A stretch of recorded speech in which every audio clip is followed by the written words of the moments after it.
All right, let's jump into another deep dive. Today, we're going to Mars. To Mars. Well, not the Mars we know. Okay. It's the Mars of Pierce Brown's Red Rising. Oh, okay, yeah.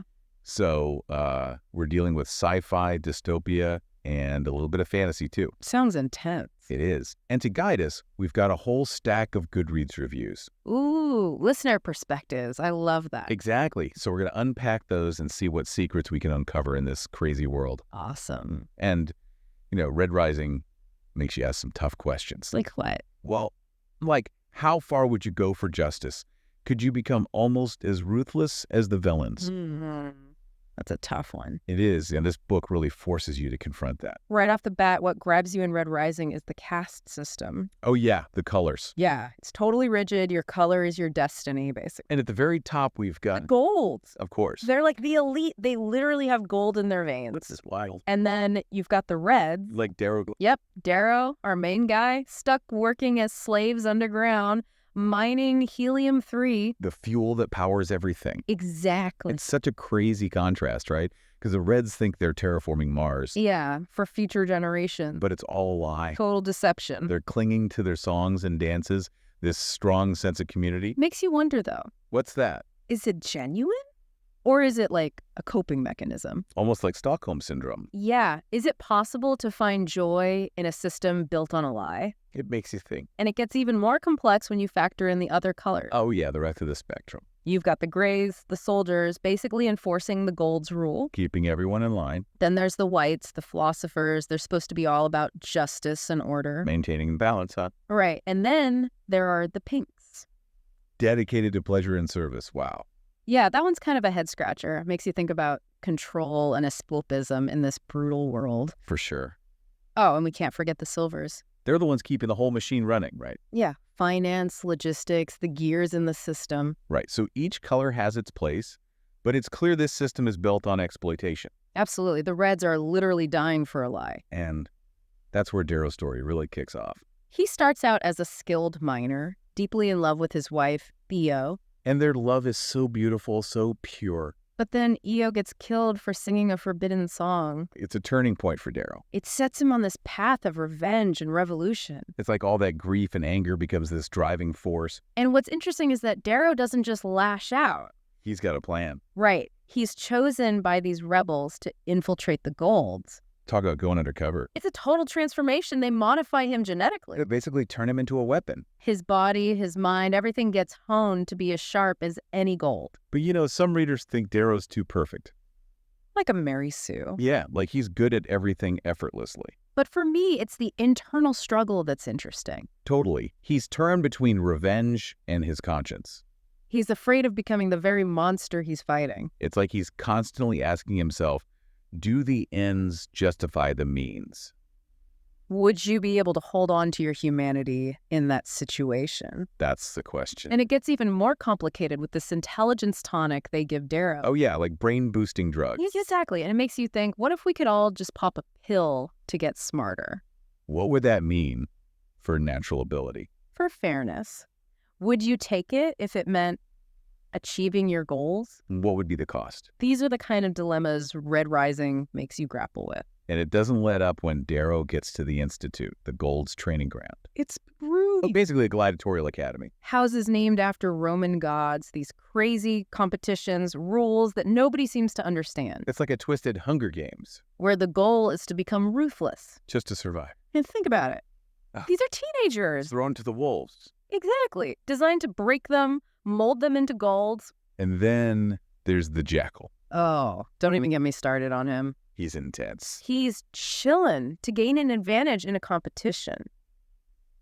He mutilates himself. Seriously. It's like the Institute pushes them to these extremes. It's a reminder that ambition can come at a terrible cost. Which is something Darrow has to face throughout the whole book. So we've got this brutal world, a hero wrestling with his inner demons. And a training ground that pushes everyone to their limits. But what really grabs you is the web of alliances and betrayals. It's like you never know who to trust. Red Rising keeps you guessing the whole way through. For sure. So we're diving back into Red Rising, picking up right where we left off with Darrow entering the Institute. A true test of strength, but not just physical. Mental and emotional, too. Makes you wonder, could you survive a place like that? You know, it's funny. The Institute reminded me a bit of Hogwarts. Hogwarts from Harry Potter. Yeah, you've got the different houses, the rivalries, even the sense of tradition, but it's all hiding something darker. Right, but instead of Quidditch, it's all about war games and politics. Exactly. Would you rather face a bludger or a claw drill? It's a good comparison. Both Hogwarts and the Institute are trying to shape young minds. But the method's totally different. In Red Rising, they don't care about creativity or critical thinking. It's about making these kids into ruthless leaders. Strip away everything that makes them unique and just turn them into cold, calculated machines. Exactly. And that's where Darrow's struggle gets really interesting. He's surrounded by these gold elites who think the lower colors are like disposable. Right. But he still forms these genuine connections, like with Severo. Severo, he seems like your typical arrogant gold at first. Oh yeah, but he's got this hidden intelligence and he's fiercely loyal. It's unexpected. It makes you think, have you ever been surprised by someone's hidden strengths like that? Definitely. And how do you think those bonds could even survive in a place like the Institute? It's those little glimmers of humanity, those connections, that make Red Rising more than just a brutal dystopia. Exactly. Darrow's friendships, the times when he lets his guard down, it shows that even in the darkest places, there's still hope. And compassion. But it comes at a price. He sees violence. He loses friends. Like Cax. Pax's death is a real gut punch. It shows how high the stakes are. Yeah. Darrow's journey is not easy. It's a constant balancing act between his mission and what he believes is right. And it's interesting to see how readers react to Darrow. How so? Some say he's too perfect, like he always wins. The flawless hero. But for me, it's his flaws that make him relatable. The self-doubt, the burden he carries. Exactly. It makes him human. What do you think? Do we need our heroes to be perfect? Or is there something more powerful about their imperfections? It's a question that goes beyond Red Rising even. Totally. Do we admire those who succeed without effort, or are we drawn to those who struggle, who make mistakes? It's a good question. Darrow's journey is all about resilience, picking yourself up and pushing forward even when it feels impossible. He never gives up. Exactly. But let's not forget who's really in charge here.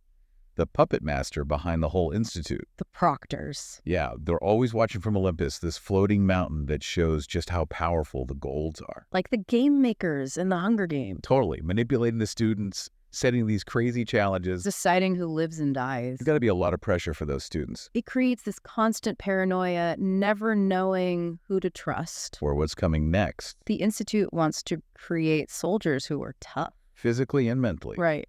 You know, one thing that really struck me about Red Rising is that it's not afraid to show the brutality of this world. It doesn't sugarcoat it. Not at all. We see the violence, the cruelty, the way the caste system dehumanizes people. It makes you think, how far is too far? Can violence ever be the answer, even if it's for a good cause? What happens when it's hard to tell the good guys from the bad guys? That's what this book makes you wrestle with. It doesn't give you easy answers. It forces you to confront the tough questions about revolution and fighting oppression. And ultimately, it's up to the reader to decide what they believe. Where they draw the line. But even with all the darkness, there's this glimmer of hope. What do you mean? Remember Eo's last words. Break the chains. Powerful words. They become Darrow's driving force. And it makes us think about what we're willing to fight for. What are the chains that bind us, and how do we break free? Back for our last look at Red Rising. And wow, this book really got me thinking. It's a powerful one for sure. What about you? What stood out to you the most? For me, it's the way Red Rising blends genres. Oh, yeah. It's not your typical dystopian novel. You've got the futuristic tech, space travel, all that sci-fi stuff. Right. But then you also have the oppressive society, the rebellion, those classic dystopian themes. And even a little touch of fantasy. Exactly. Larger-than-life characters, epic battles, the scope of it all. It's like they took all our favorite genres and mashed them together.